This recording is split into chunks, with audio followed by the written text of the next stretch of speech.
to leave you with Inés Lozano, founder of Flying High for Haiti, that is going to say a few words about this wonderful work of love. Thank you, Carolina. So, good evening, everyone. Sorry, I need completely silence. Thank you. Thank you for coming this evening to support Flying High for Haiti. I want to give a special thank you to the Rotary Club of Key Biscayne for supporting this event for 6 years in a row. Thank you to the President, Michael Meering, who is here with us today for his outstanding leadership. I especially would like to thank all the Flying High for Haiti team, my dear friends Ana, Carolina, Adriana, Maria Marta, Julie, thank you, Adriana, all of you. Without you, this would not be possible. 2021 was a very difficult year for Haiti, especially in the south where our school is. Haiti's president was assassinated in July and a massive earthquake hit in August. Flying High for Haiti was more needed than ever, and we stepped up to the challenge. Thankfully, our school in Ilavash was not badly affected by the earthquake. And despite all the problems in the country, we were able to complete a beautiful library and art center where children can enjoy reading and have art classes on a regular basis. We call it the Kite Project. We also face some other unexpected challenges. Fresnel Dieu, one of our employees at the school, developed a terrible cancerous tumor on his neck, the size of a soccer ball. His family asked Flying High for Haiti for help. Perfect. To be honest, at first we weren't sure there was much we could do. His condition was that bad. But we arranged an appointment for him with Partners for Health, which has a free hospital in Haiti. The founder of the clinic, Dr. Paul Farmer, sadly died this week, age 62. Tonight, I would like to dedicate a special mention to him. Dr. Farmer devoted his life to providing quality healthcare to the world's poorest people, such as Fresnel.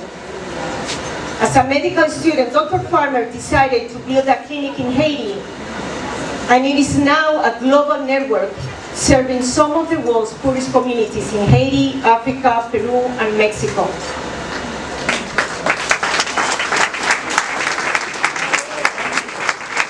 As for Fresnel, after his chemo treatments in Haiti, we were able to send him to Dominican Republic to do his final round of radiotherapy, as this kind of treatment doesn't exist in Haiti. We are thrilled to announce that after almost 3 months of treatment, the tumor is gone. The doctors believe he will make a full recovery. Hopefully soon he will be reunited with his 5 children in Ilavash. I want to give a special thanks to all the people in Key Biscayne who made this possible, especially Jonas Hager and Mark and Pilar Silverman. As I mentioned earlier, on August 14th, a massive earthquake struck the southern peninsula of Haiti. More than 2,000 people were killed and 130 homes were destroyed or damaged, as well as many schools and churches. I was able to travel just after the earthquake to assess the situation and identify the most urgent needs, and also bring medical and relief supplies, thanks to the outpouring of support from Key Biscayneers. While in Haiti, I met with some local mayors and visited some of the most affected areas. The mayors told me that access to drinking water was one of the most urgent needs. Flying High for Haiti was able to send 1,200 soil water filters and train community leaders to show how to properly use the filters that can last for decades, preventing the spread of diseases such as cholera. One of our Rotarians, Steve Baker, advised us of the urgent need for mosquito nets due to many people made homeless and left exposed to malaria and dengue. The Key Biscayne, Rotary Club and Flying Hard for Haiti were able to obtain 1,500 mosquito bed nets donated by Disaster Aid USA and have them swiftly delivered by our friends at Food for the Poor, which has a big logistic operation in Haiti. Steve Baker, you are here today. Thank you for all what you do.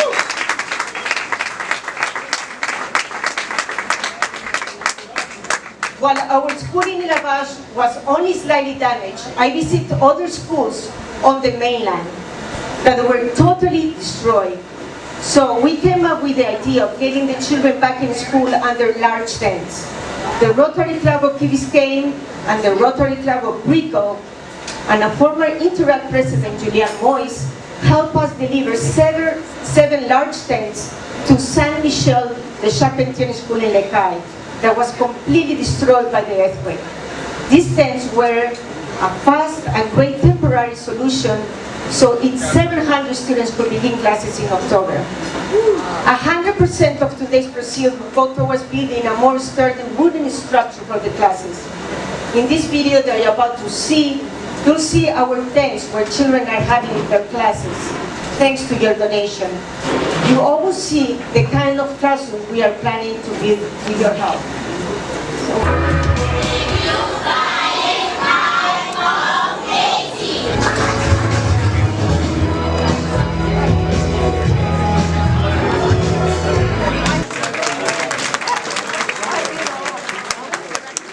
So now I would like to invite a friend and an award-winning novelist, Edwidge Dantical, to say a few words about the importance of supporting education in Haiti. Edwidge is one of the leading literary lights in Miami and Haiti's most acclaimed novelist. The winner of numerous awards, including the MacArthur Foundation Genius Grant, which Paul Farmer was also a recipient of. Edwidge. Bonsoir tout le monde. I want to teach you something that when you go to Ilavash will make you be very impressive, okay?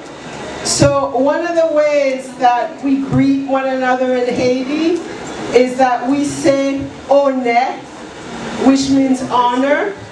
And then the person who responds says respect. So when Inez takes you, when she starts doing those trips again and people go back to Ilavash, you want to show up in Ilavash and say honnête, respect, honnête, respect, honnête, respect. So I want to just in the same way say honnête and respect to all of you.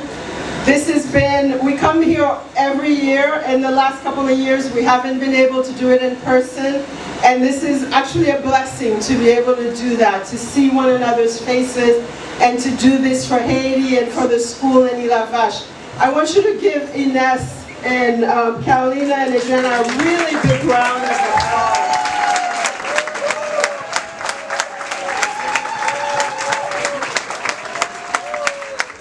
Their commitment to this project is extraordinary. They're not the dip in and come out kind of people. They're really part of this community. A couple of years ago, my daughters used to go to a school that Ines was the principal of, and the school at Ilavash was part of that, the school that we went to. And one year, my family and I had the opportunity to visit the school. And as soon as you land on Ilavash and you ask for the school, people are wearing the caps with the school. The school is really integrated into the community. The school is part of the community, and in many ways, the school is some neighborhoods. So you're supporting something very special, something very powerful. And I know you see all of this bad news about Haiti, but keep in your heart and keep in your mind that Haiti is an extraordinarily special place, and Ilavash is a singularly special place.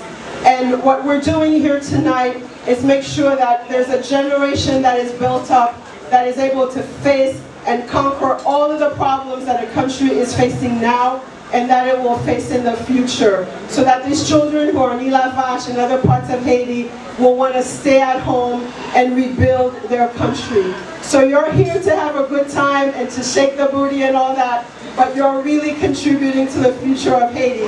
And as you see on that banner here, the children are the hope of the world, and the world is really messed up right now.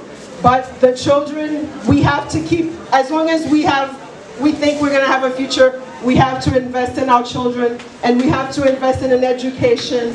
And this is what you're contributing tonight in your post-endemic, pandemic partying. So thank you all for coming, and as a child of Haiti, and as a friend of this organization, I thank you, and I hope you will have fun and celebrate. And again, I say to you, honneur, honneur, honneur, merci en pile.